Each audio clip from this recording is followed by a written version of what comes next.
morning. God bless you, Earthshakers family. This morning, I'm excited to bring the word to you.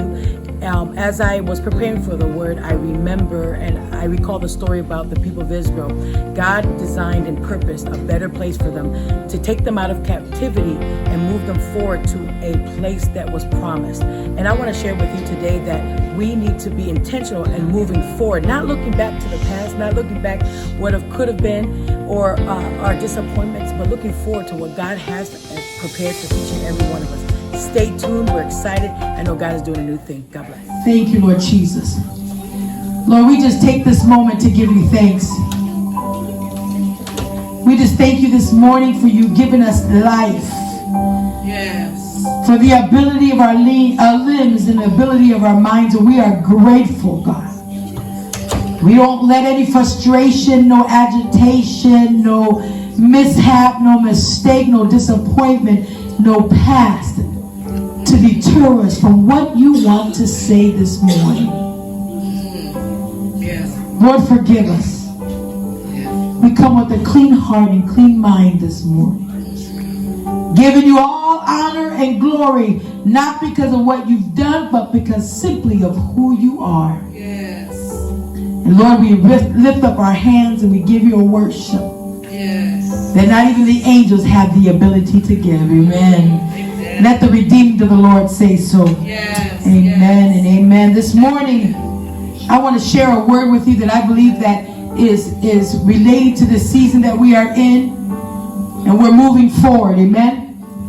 I don't know about you, but I am determined this morning to move forward and apprehend everything that God has promised me this year. He has promised us good things. And so the title of this message this morning is Facing Forward. I want you guys to go with me to Genesis chapter 19. I'm going to read a good portion of Genesis chapter 19 so you guys can get the backdrop or the landscape of where I'm coming from this morning. I don't know about you. I know we have, when you read the word, you have preferences of particular books or books that you enjoy more than others. Definitely there's 66 books to choose from. How many in the old and how many in the new? 37 in the old, 29 in the new. 66. Amen. 66. Amen. So there is a variety of different stories, romance, mystery, murder, now all different kind of stories in one book. But I want to come to you, Genesis, the first book of the Bible.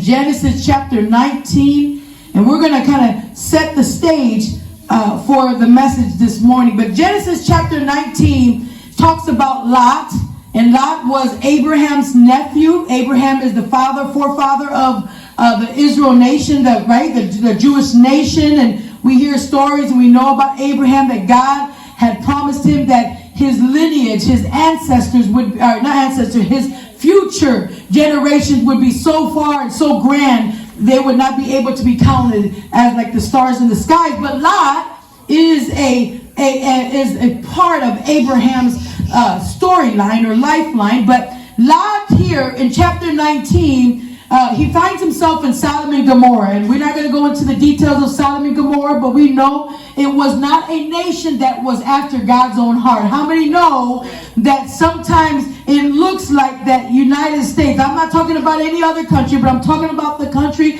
that we now currently reside in, seems that they are not after God's own heart. There may be people, how many know that even though a nation may not be serving God as they have been required or assigned to do, but within that nation, there are those who are still not bowing down to other gods. Amen. So we have here chapter 19, and it says, the two angels entered Sodom in the evening as Lot was sitting at Sodom's gate. When Lot saw them, he got up to meet them. He bowed with his face to the ground and said, my lords, turn aside to your servant's house, wash your feet, and spend the night. Then you can get up early and go on your way. So it was Jewish traditional manners and customs to welcome guests and allow them to be part of community. And here we can see that Lot was a part of he was like a commissioner, a city commissioner, a part of the community at large. And so as he was sitting at the gate, these were leaders that would tend to sit at the gate and they would sit there, and they would watch who would come in and watch who would come out. And as these two angels, we now know that they were angels, came in, he welcomed them and greeted them and offered them an opportunity to come and reside with them, eat, and then, get up and continue their journey. No, they said, we would rather spend the night in the square. But he urged them so strongly that they followed him and went into his house. He prepared a feast and baked unleavened bread for them, and they ate. Before they went to bed, the men of the city of Sodom, both young and old, the whole population surrounded the house. They were curious to see who were these men. They know they were strangers in Sodom. So he told them, he said, the whole population came to the house. They called out loud and said, where are the men who came to you tonight? Send them out to us so we can have relations or sex with them. Lot went out to them at the entrance and shut the door behind him. He said, do not do this evil, my brothers. Look, I've got 2 daughters who haven't had sexual relations with a man. I'll bring them out to you, and you can do whatever you want to them. However, don't do anything to these men, because they have come under the protection of my roof. In Jewish customs, when you invited someone into your house, they became family. They became part of your requirement to protect them. And see, we got to see, you would think, why would he give up his daughters? Well, in that custom, women were considered as property. They were considered as a pawn, or they were considered as something that could be traded. So he said, here, listen, take my daughters. They have not known any man. Take them. How many know that when we are trying to move forward, there is always something that tries to intrude our personal life? When you are trying to do better, get better, move forward, get over, there is always something that tries to come into your house and invade your privacy. Now, I'm not only specifically talking about the privacy of your physical home or your edifice. I'm talking about your personal life. There are personal things that try to personally interrupt your well-being. They're trying to interrupt your peace. They're trying to interrupt your joy. They're trying to interrupt your finances. They're trying to interrupt the personal dynamic or the personal setup or the personal outline that you have determined to follow. I want to get right. Why is it whenever I want to get right, something goes wrong? Right.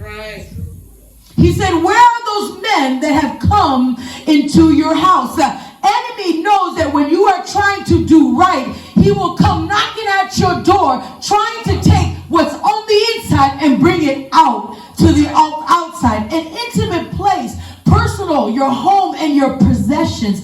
My husband has always said, my house is my castle. He's talking about not only the building, but you don't just let anybody come into your house. Now, you just don't let anybody come into your personal space. For some, we are naturally friendly. We are natural people persons, right? If that's how you want to call it. But it takes a moment for somebody to get into your intimate space. We've made that mistake that we have gotten too close too soon only to get hurt. Come on.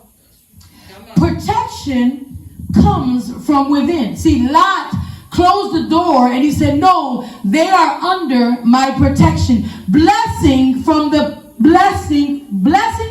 pressing. As I mentioned last week, he still covers. How many know that even though we kind of let some people into our personal space, he still has grace on us. He still blesses us. He still kind of buffers the injury that you might face. God has a tendency of warning us, to give us that spidey sense when we know something is off. When somebody invites you for coffee, or somebody says, hey, can I call you? Or someone says, hey, can I have your email if you're single? Or can I have your digits? There's something in your spirit, man, that makes you feel uncomfortable. And you kind of look at that person and say, I'm going to be cautious when I enter an interaction with this person. Yes. So we're creating a picture in these scriptures.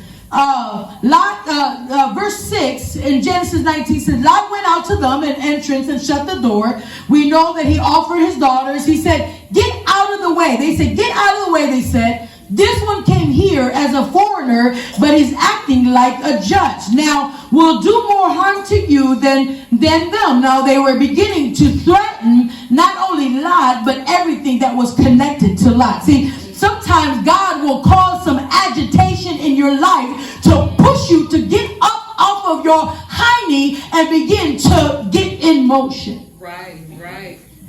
They put pressure on Lot and came out but to break down the door. But the angels reached out, brought Lot into the house with them, and shut the door. They struck the men who were at the door of the house, both young and old, with a blinding light, so they were unable to find the door. Now, come on. Now, a house is not that big where they can't find the door. See, it looks like they must have intruded, but God made it such a way that they were blinded within the house, and they were not able to apprehend Lot and what Lot possessed.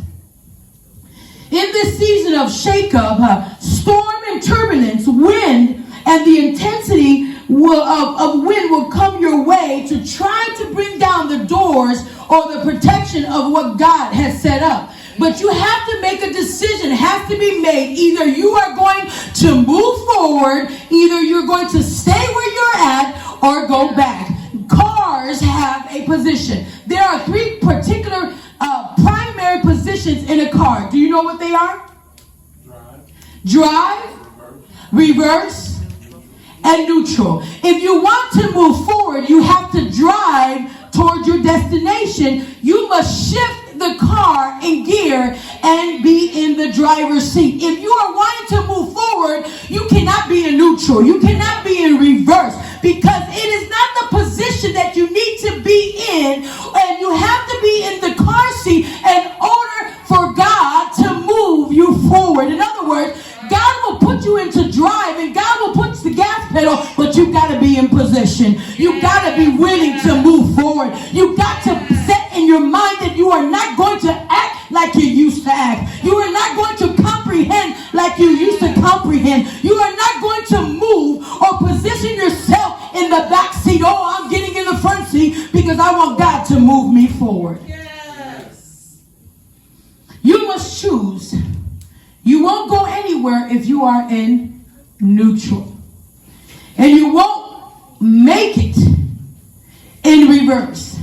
Verse 15, it says this, and I'm going to jump to verse 15. It says, at the crack of dawn, the angels urged Lot, get up, take your wife and 2 daughters who are here, or you will be swept away in the punishment of the city. Couple verses that I won't particularly mention, but was interesting. If you read Genesis chapter 19, it says that when the angels told Lot to get up and leave because God was going to destroy Sodom and Gomorrah, it says in the scriptures that Lot went to his future son-in-laws that were betrothed or committed to his daughters, and he told them about what he was doing and where they were going. And do you know that the scriptures say that they said, no, you must be joking, we're not going to believe you, and they continue to sleep. Some people don't want to move forward, and you know what, you can only you can lead them to water, but you can't make them drink. You want to stay in the position you want to stay, you're an adult, I gotta let you go, but I'm moving forward. You got to make a determination in your mind that if they don't want to go, you got to move forward. If they don't want to do it, you got to move forward. If your children don't want to serve the Lord,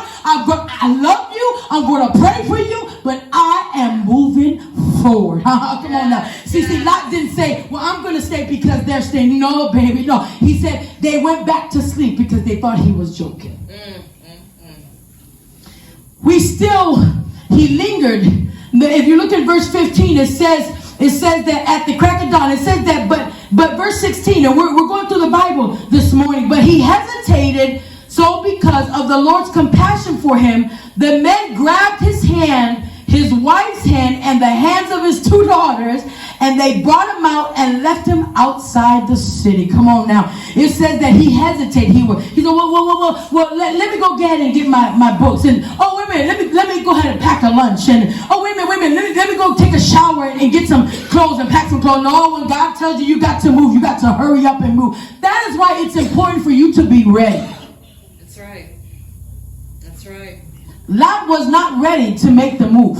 See, not everybody's ready to make the move. See, you're not ready until you're ready to change. You can think about it. You can dwell about it. There are some stages, And, one of the stages of grief is like denial, or, you have the 5 stages, and then you're not ready to accept that fact that person has gone. Baby, let me tell you something. We are in relationships too long that God has told us to create a funeral for. We are in connections with people too long that God said, no. You got to say goodbye because I'm moving you to a place that they are not ready. Doesn't mean that they're not saved. Doesn't mean that they don't love the Lord. But they're not ready and you are. Amen. Am I making sense this morning? Yes. He lingered. And sometimes God, Sister Missy, will grab us by the hand and say, no. Now it's time to go. I don't know about you, but with having kids at home, sometimes I got to raise my voice and say, we need to leave right now. You're going to miss the bus if you don't get up and get ready for school. You're going to miss the bus if you haven't taken a shower the night before. And sometimes it takes us taking our kids by the hand, right? Because it's not only going to affect them, it's going to affect you, which means you'll be late for work, which means you are inconvenienced because now you have to take them to school. See, and that's what sometimes God does. Sometimes God will put the pressure on you so that way you can get up and move. So He has something bigger and better for us. Yes. You might be ready, but you need a little push. That's why we're called parents.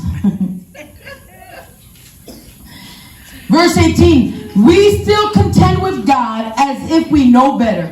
Is near enough. And this was interesting, Pastor Randy, when I was reading it. It said, but Lot said to them, no, Lord. Now let me go back. Verse 17. As soon as the angels got them outside, one of them said, run for your lives. Don't look back and don't stop anywhere on the plain. Run to the mountains or you will be swept away. But Lot said to them, no. Kenny does this to me in the morning. No. I don't want it. And that's how we say to God in the morning. No, I don't want it. But Lot said to them, no, Lord, please. Your servant has indeed found favor in your sight. How we try to convince God. And you have shown me great kindness by saving my life. But I can't run to the mountains.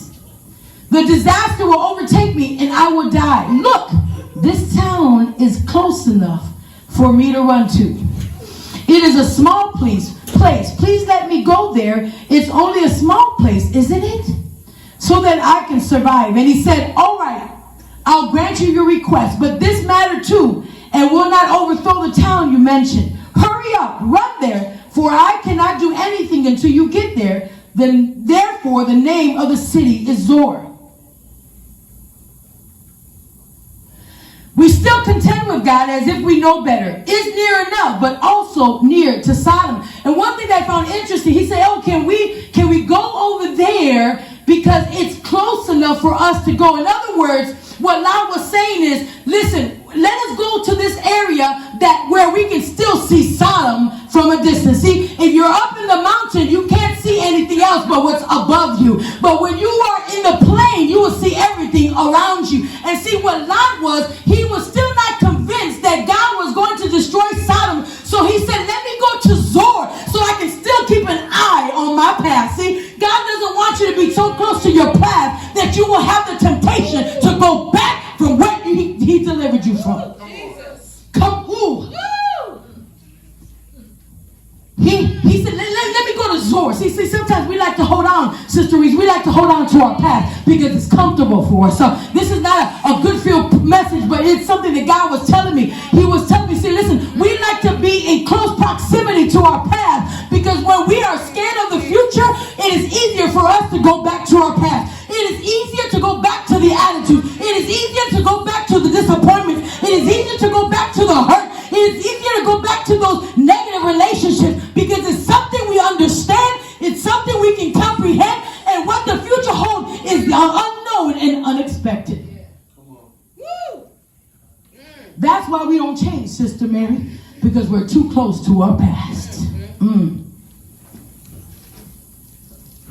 Jesus. Psalms 121. This is my favorite scripture. I might get a tattoo on this one day. Psalms 121. Oh my God, people are going to cancel the YouTube subscription. Psalms 121, and I like it in Spanish, but I'm going to read it to you guys in English. And it says, I raise my eyes toward the mountains. Where will my help come from?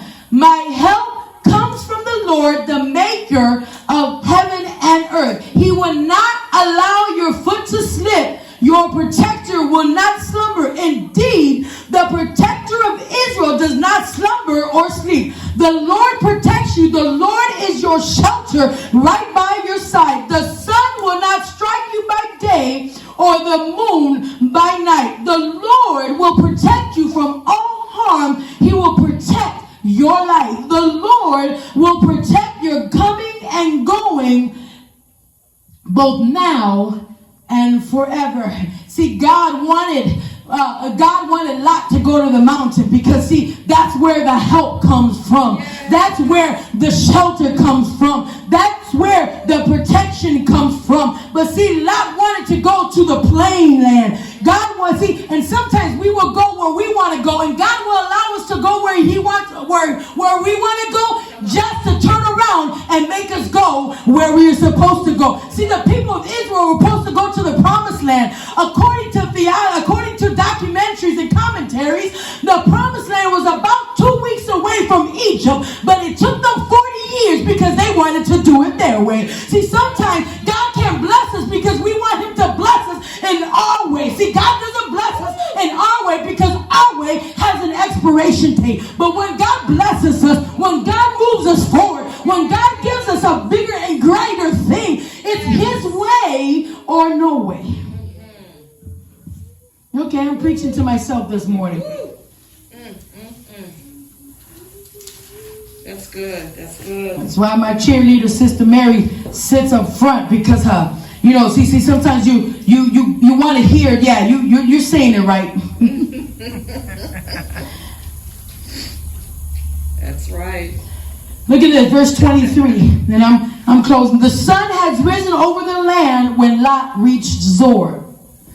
Then the Lord rained burning sulfur on Sodom and Gomorrah from the Lord out of the sky. He overthrew these cities, the entire plain, all the inhabitants of the cities, and whatever grew on the ground.